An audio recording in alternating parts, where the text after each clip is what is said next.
Danny Flexent here for Seconds Out with Tyrone McCullagh, just after the MTK Golden Contract draw. Just before we talk about your specific fight, what was the whole experience like? It's obviously something you haven't had before. It was very different, Danny.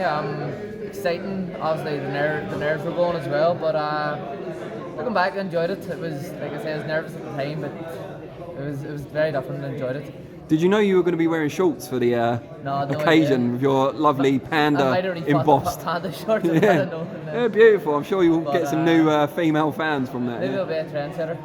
Yeah, perhaps. Now, did you pick? Remind me, or were you picked? I was neither really well. Oh, you were at the end, weren't you? Yeah. I've been saying all week, blue 4 was sort of the worst ball you could get, maybe because you're then left with the red that nobody wanted. But it is what it is. There's no easy fights in this tournament, and I'm looking forward to Friday night. How much research had you done on Arroyo? He's kind of a mystery man, isn't he? He is. I tried to look him up a bit on YouTube and haven't seen much of him at all. And then there was one fight, I seen a fight that he had that isn't listed on BoxRec, and I heard that he potentially has a few more fights that wasn't on BoxRec. So, because he's only, according to BoxRec, he's only had one fight in 3 years, but I don't think that's accurate. No, probably not. What was your kind of top 3 before you knew whether you were going to be blue or red or where you were going to be seeded? What would your top 3 have been if you got to pick?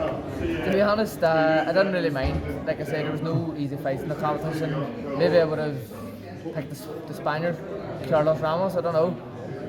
But I think having seen him train in his sweatsuit, I think a lot of people would have, at least on the day. Me later on. Yeah. No, maybe the Spaniard, but like I say, there's no easy fights, so just I was happy if whoever got, to be honest. Given your standing at the moment and your world ranking, you've arguably got the most to risk. I know there's champions in the tournament as well, but given you seem to be kind of moving seamlessly towards a world title shot, you seem to be putting a lot of risk going into this. What attracted you about the tournament?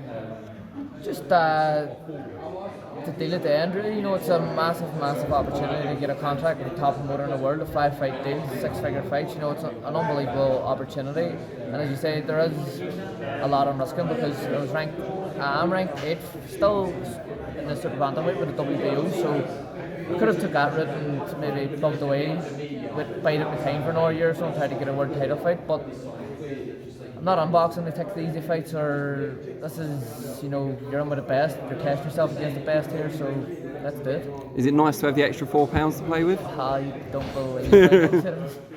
That's also probably one of the reasons why I jumped at this tournament. I'm assuming your nickname isn't a testament to your love of white chocolate, but rather more your style and stuff. No, it's more the peely skin, the pasty skin. Yeah. But I'm a fan of white chocolate as well. Yeah, brilliant. What was your pick? I don't know if you had a chance to look at the other 3 fights, but what was your pick of the kind of best to watch out of the other 3? It has to be Davey Oliver and Lee Wood, I think. If not, close second would be the Cuban against Walsh. And Walsh, like I think a few people gasped when he picked Walsh. Everyone thought he was going to pick Araujo, but he must have his reasons not to. Were you surprised that Lee Wood picked David Oliver Joyce? I was a little bit. I was, because in the build up there I heard he really wanted the British title, but I just eavesdropped in his interview here. Yeah. And I heard it wouldn't have been online if I had. Apparently it's not long enough time to sanction it. Yeah. So that's why he didn't. But still, I mean, it's a big risk. He's come in. He's got the first pick, so he could have picked anyone, including the Mexican, of course, and the Spaniard. But as it says, and as everyone knows in boxing, styles make fights, so Lee Wood must think David Oliver suits him. And I, in fact, said that to David Oliver in the ring, so. But it's a very interesting fight, very interesting. From the limited amount you've seen of Araujo, what do you think of styles meshing between you and him?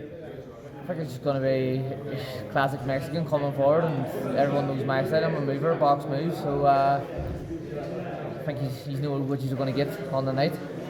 And you're obviously, there's links between you and obviously Jazza Dickens as well. There's kind of links between the camps and stuff. How's that going to work if you clash down the line? I think everyone seemed to want, everyone outside the camp obviously wanted me and Jazza to meet each other because of the links. So father versus son and stuff. Son, I used to train with George as well, but we were talking before, we were getting on great. He was actually going to wrap my hands for me because I can't do my bandages. But I'm glad we didn't meet. You know, it wouldn't have been nice for Danny and George to go up against each other. Well, it could still happen. I mean. Well, It could still happen, but for now, I'm glad it didn't. Brilliant. Well, we look forward to watching you on Friday night. We wish you the best of luck for the rest of the tournament. Thank you, Danny.